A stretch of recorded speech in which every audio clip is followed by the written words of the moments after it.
मात्र एक बेलपत्री का पत्ता, जिसके भीतर ब्रह्मा भी है, विष्णु भी हैं, शिव भी हैं, और इस बेलपत्री के बीच वाली पत्ती से लेकर जहां दो पत्तियां रहती हैं, उस पत्ती के बीच में जो गैप होता है डंडी का, इसमें 64 योगनियां भी है। 64 योगनियां देवियां भी इसके अंतर्गत विराजमान है। और उस डंडी के नीचे जहां दो पत्ती है, इस दो पत्ती के नीचे की जो लंबी डंडी रह जाती है, इसमें 33 कोटि देवताओं का भाग है। उस डंडी के नीचे जो छोटा सा एक मोटा सा भाग रह जाता है, कई बार आप लोगों ने बेलपत्री को तोड़ा होगा तो नीचे एक मोटा सा भाग रह जाता है, महाराज उसके अंतर्गत सारे तीर्थों का भाव जागृत रहता है। उस बेलपत्री को केवल साधारण ना समझे, शिव को अगर समर्पित कर रहे हैं तो संपूर्ण उसी के अंतर्गत, संपूर्ण।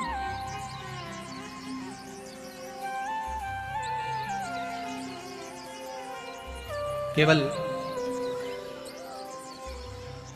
आप लोगों ने बेलपत्र अगर कभी शिव जी पे चढ़ी हुई, हम तो कई बार निवेदन करते हैं कि आप उसका सेवन हफ्ते में एक बार, जिसको भी शुगर हो, बीपी हो, थायराइड हो, हफ्ते में एक बार शंकर जी पे चढ़ी हुई बेलपत्र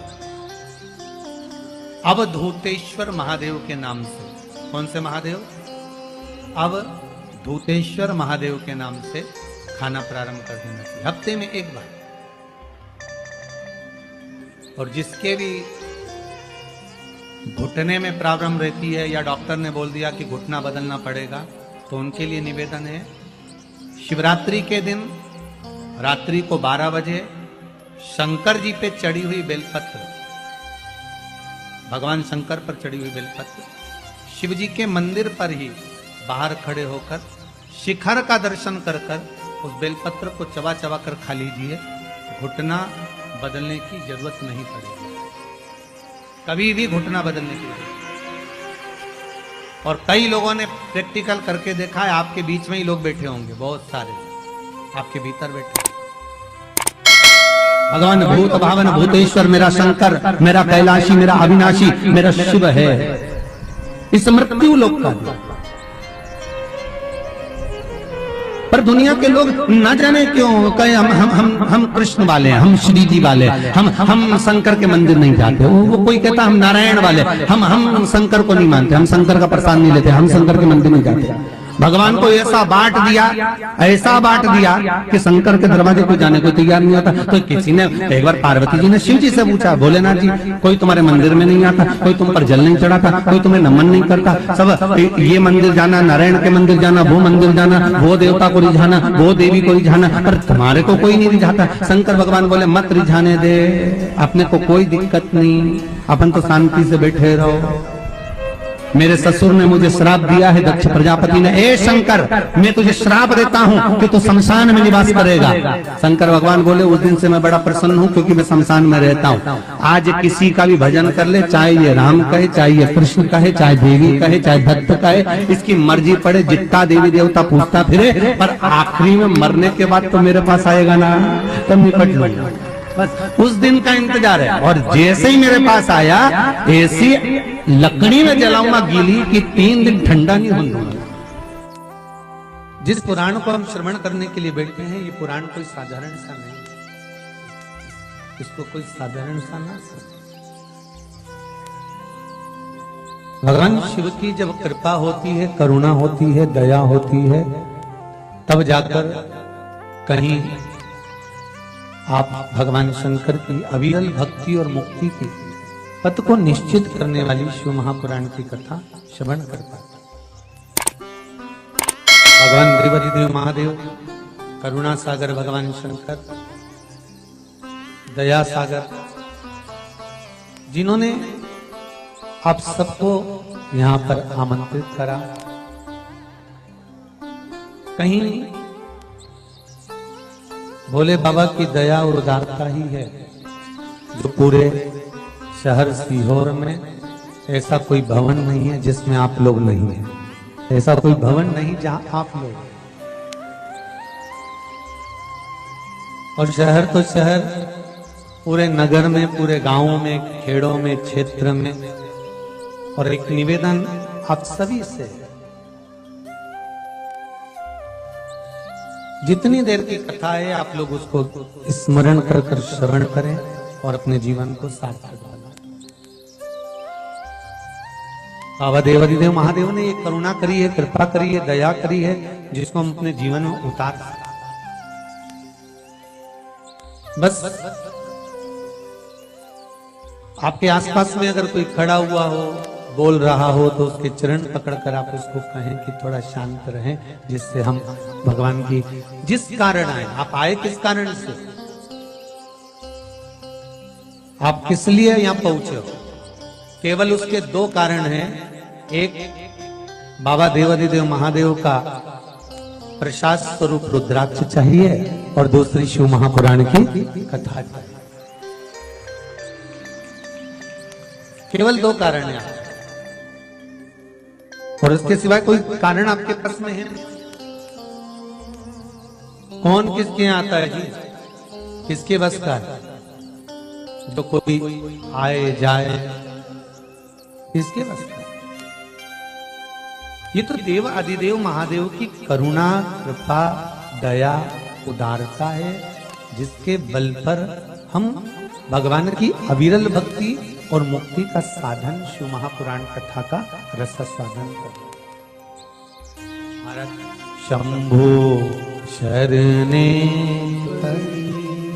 मांगू घड़ी रे घड़ी, दुख काटो दया करी न दर्शन आपो। शंभो शरण मांगू घड़ी रे घड़ी, दुख काटो दया करी न दर्शन आपो। बाबा से केवल एक निवेदन, एक प्रार्थना और बाबा से केवल एक विनती, हमारे जीवन की एक सार्थक कि तेरा ही दिया मैंने खाया पिया है, तेरा शुक्रिया है, तेरा शुक्रिया है। मुझे भोले बाबा ने बहुत दे दिया है, तेरा शुक्रिया है, तेरा शुक्रिया है। ये जायदाद दी है, औलाद दी है, मुसीबत में हर वक्त इमदाद दी है, तेरा ही दिया मैंने खाया पिया है, तेरा शुक्रिया है, तेरा शुक्रिया है। उसकी कृपा ना हो तब तक कोई कार्य हो ही नहीं सकता।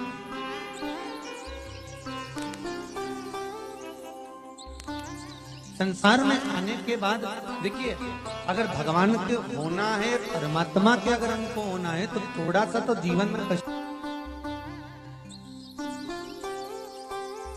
वैकुंठ चतुर्दशी का जो दिन है महाराज, इस दिन रात्रि को 11 बजे से लेकर 12:30 के बीच में दीपदान होता है और 14 दिए का दान होता है। इसमें 14 दीप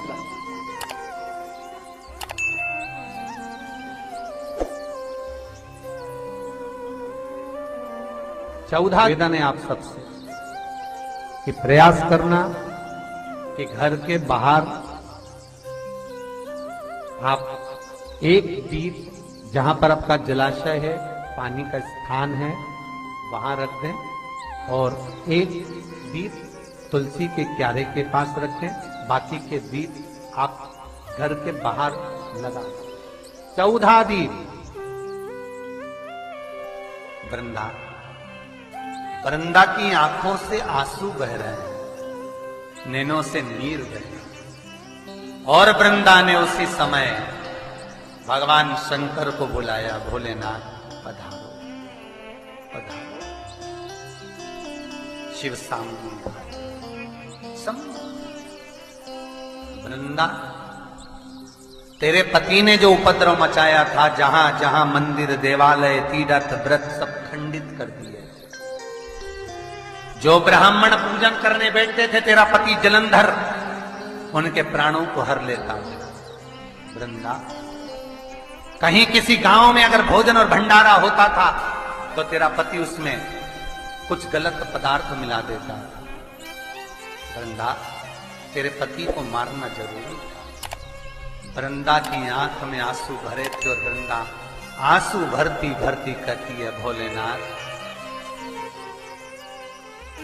मैं ये भगवान विष्णु को श्राप देती हूं कि ये पत्थर के हो जाए,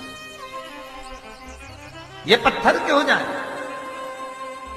और मैं वृंदा हाथ में जल लेकर अपने शरीर पर डालती हूं और मैं तुलसी का पौधा बनूंगी।